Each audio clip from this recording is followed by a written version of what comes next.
on the phone here with Franklin Dewar, who has spent some time down in the Cinderland Ecovillage and with JeZus. And how you doing, Franklin? I'm doing well, Jeff. How you doing today? Pretty good. So you've spent some time down at Cinderland with JeZus. What did you take away from all of that?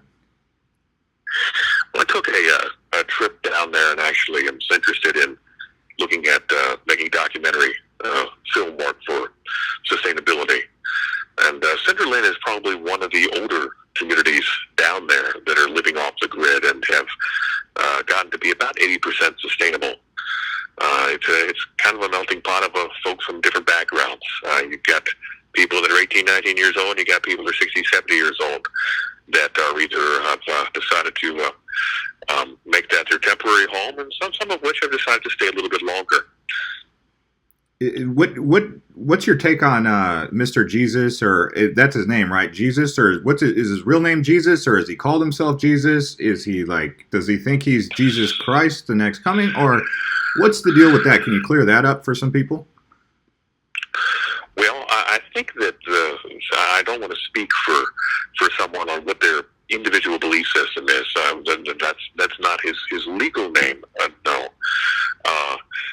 But he does have a following, and he is a leader, in that community. I think that it's his personal belief system, Jeff. I think you should probably ask him, and then I think there might be an availability to ask him, what he believes with regard to eco-living.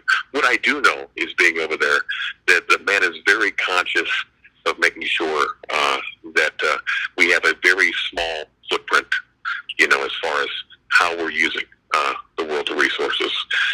He's taken great strides into using rainwater and water catchments to almost the extreme, and also uses some new technology there, and some old technology to make off-the-grid living, appealing to folks down there.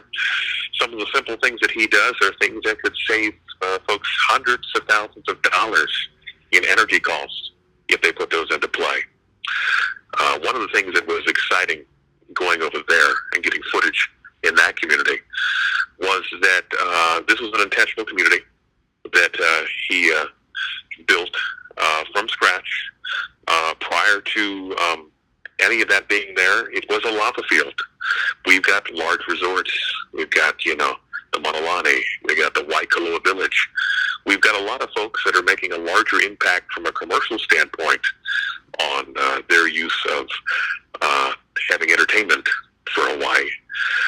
This person is using their land to have multiple different fruit trees, to try to give back to the soil, to do something that is a modern take on agriculture or agrarian society that we've seen for the past 100 years. Yeah. So from your understanding, you feel as though he's trying to more or less, through Earth consciousness, with him and his people that hang out with him, kind of educate the masses about their form of sustainability.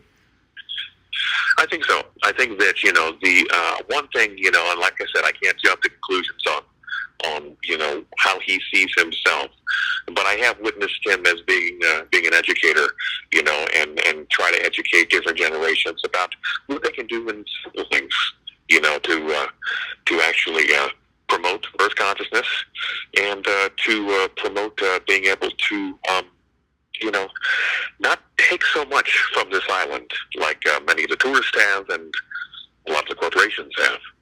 One thing I was really impressed with when I did look at the videos, I've never actually been there. I know you have. But I was really impressed with the size of the fruit and the abundance of just fresh fruit and vegetables all over.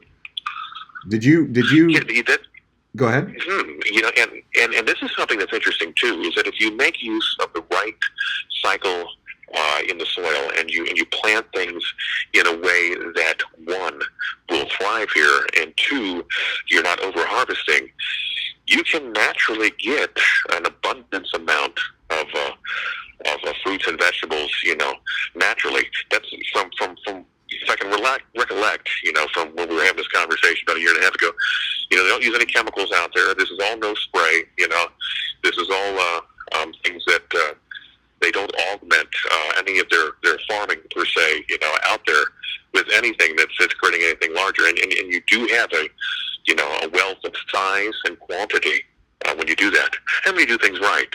You know, I recall some of the folks that are out there. A number of years ago, I went on vacation out here, and I saw them doing Monsanto protests and different other eco-activist things. And they're actually living sort of a day-to-day life of showing that you don't have to mass-produce and cultivate, crops, fruits, vegetables to be able to have them. You can do things in a natural way, and you can do things in the right way and understand the soil content and actually reap the benefits of it for not just one person, but for a community. Yeah, that's good points that you're making. One thing that he did say was he felt as though he could mass produce organic fruits and vegetables that were cheaper than the commercial fruits and vegetables. But I couldn't help but think to myself, well, yeah, you're in Hawaii where it rains all the time, and try and tell someone in Yuma, Arizona, that their eco retreat or sustainable farm like that that was the thing. Like it'll work in Hawaii, but can it really work in places like Nevada or Texas or? That's a very good question, Jeff. And I ask those questions to a lot of folks out there that have come from different places, and that don't have quite the temperate climate that we have here. What I can say is that you can be sustainable to a point. There are certain things in certain towns, and I think towns around the United States are doing this. They're growing fruit trees. They're having community gardens. They can do things that may not be, an 80 to 90% sustainable thing because of the seasons. But they can certainly capitalize on the growing season a lot and give back to the food banks, give back to the community. And I know that over the year or so that I've seen people pass through there, there has been some folks that have used some of what the knowledge that is over there and taken back to their own sustainable communities. I remember talking with somebody from British Columbia who has their own sustainable community, and took a lot of goals. And of course, they don't have nearly the nice weather that we have, nor the lengthy growing season that we have for some of the things. But it's possible, and I think that this is a good representation of what's possible on a grand scale. But you can take a piece of that back, and maybe take that and apply it to your own community, to your own food banks, and certainly to educate the next generation on how you can be eco-conscious wherever you're at in the United States. Wow, that's great. I would definitely like to go down there and talk with the man who runs Cinderland, JeZus, and if you're headed down there, I'd definitely like to join you, and maybe we can do a part 2 to this. So thanks for coming online and taking the time to talk with me about this very interesting subject.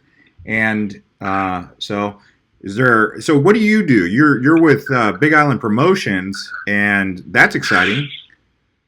Yeah, I do actually. I started doing commercial voiceover work a number of years ago, and then now it's I create small business commercials for businesses around Hawaii and then in the Midwest, and we create everything from social media content to broadcast commercials to broadcast audio and video for radio and television. Before we got on this call, you said you were up in Waimea. You said you were at a theater up there. Yes, as a matter of fact, I'm actually doing stuff with a Waimea Community Theater, and they have shows that are frequent here. We have a vibrant arts community up in Waimea, and they're actually doing the show The Drowsy Chaperone, which is actually will be debuting this weekend up here in Waimea at the Parker's School, and then it will be over at Honeka'a People's Theater for the first and second.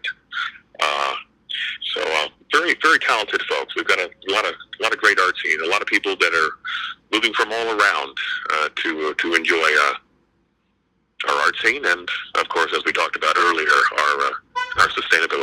Good fun. Oh man, this is great. Well, this probably won't be our last interview, that's for sure. So until next time, we'll catch up, and thanks for the phone call. Good to talk to you, Jeff. Have a great evening. You too.